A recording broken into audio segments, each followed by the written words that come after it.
I've been talking a lot about what I'm calling as mothering, and if you're anything like me, you might be wondering at this point, why am I not talking about the other part, the fathering? Well, first of all, I as a mother, I can speak for what I am, what I can do, what I see, and what I've done.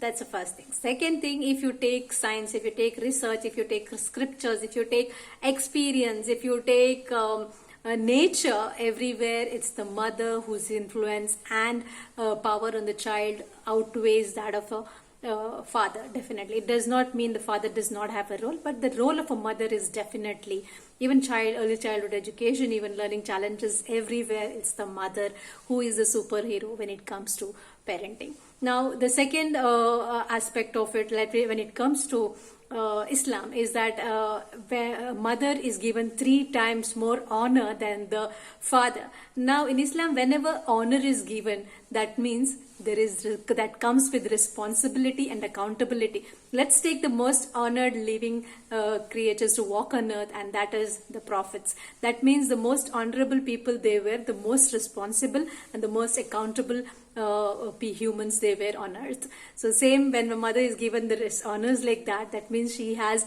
more responsibility and accountability. It does not take out the father out of the equation. Getting to that now. Having said that, what I'm not generalizing this, but what could be the reason we say sometimes men are given the leadership.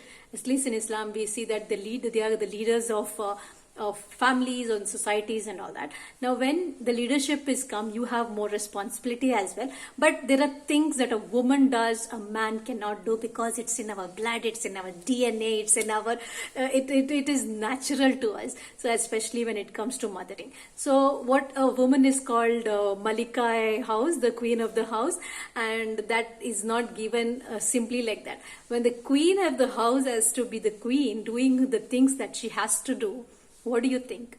I remember the most famous favorite theory, was it the theory law of motion of Newton, and that is every action has opposite and equal and opposite reaction.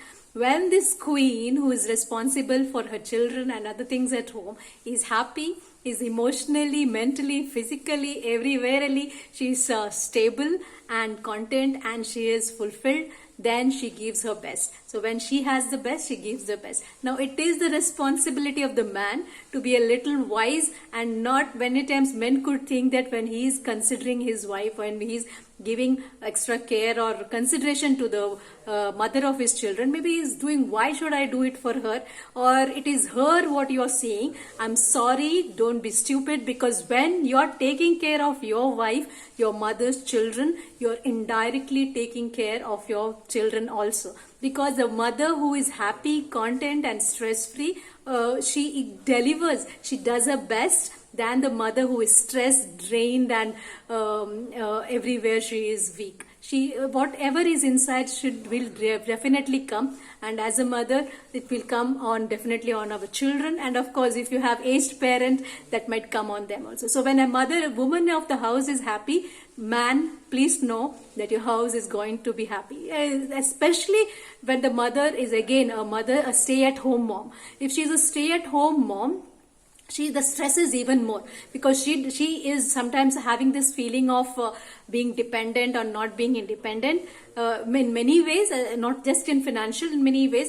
And a working woman gets a lot of at least stress busters when she moves out, when she gets into another environment, when she meets people, which many a times a mom at home does not have the privilege. I've been there, done that. There was a time when I was going out and working, and I know how it refreshes. Though it has its all stress and strains, but it still has a lot of privileges. And when I'm stay-at-home mom, missing all those connections with people, the stresses, the outlets for stress busting and refilling my cup, that is missing. That could trigger, that could equal and opposite reaction can happen.